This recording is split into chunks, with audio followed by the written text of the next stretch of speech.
Valheim is finally leaving early access on September 9th. And honestly, this is not the same question as most survival games. Valheim was already good at launch. The real question is, if you bounced off after the first hype wave, is there enough new stuff now to make it worth coming back? At launch, the magic was obvious. You and a few friends washed up in the meadows, built a terrible house, killed bosses, sailed too far, lost your gear, and somehow that became the story. But the endgame ran out. Once you had pushed through the old biomes, a lot of people were basically waiting for the next real reason to start over. The first big update was Hearth Home, and that one mattered more than it sounds. It was not just, here are some chairs. It changed food, stamina, shields, blocking, weapons, new ingredients, and the whole base life side of the game. Food became more of a build choice. Do you want health, stamina, or a safer mix? That made preparation feel less like busy work and more like part of your loadout. Then came Frost Caves, which was smaller but still important. The mountains got actual dungeon content, new enemies, new gear, Steam Deck optimization, full controller support on PC, and a single-player pause button. That is not sexy trailer material, but if you play solo or on a controller, that is the kind of update you actually feel.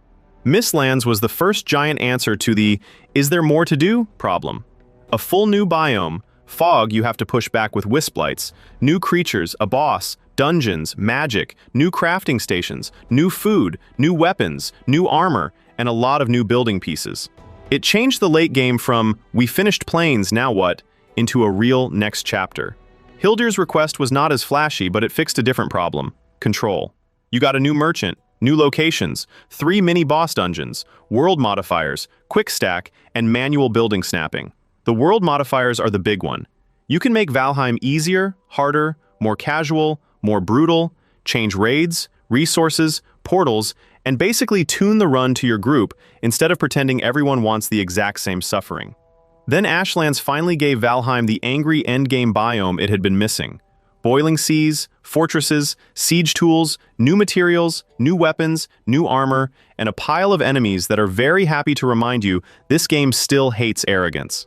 It is not a cozy victory lap. It is a real late-game wall. After that, Bog Witch added the kind of systems that make long worlds feel better. A swamp trader, feasts you can share with a group, new potions, cooking, farming, and crafting skills, a scythe for faster harvesting, and more homesteading tools. That is not just cosmetic. It makes food prep, farming, and group play smoother. And Call to Arms is the update that makes combat feel less frozen in 2021.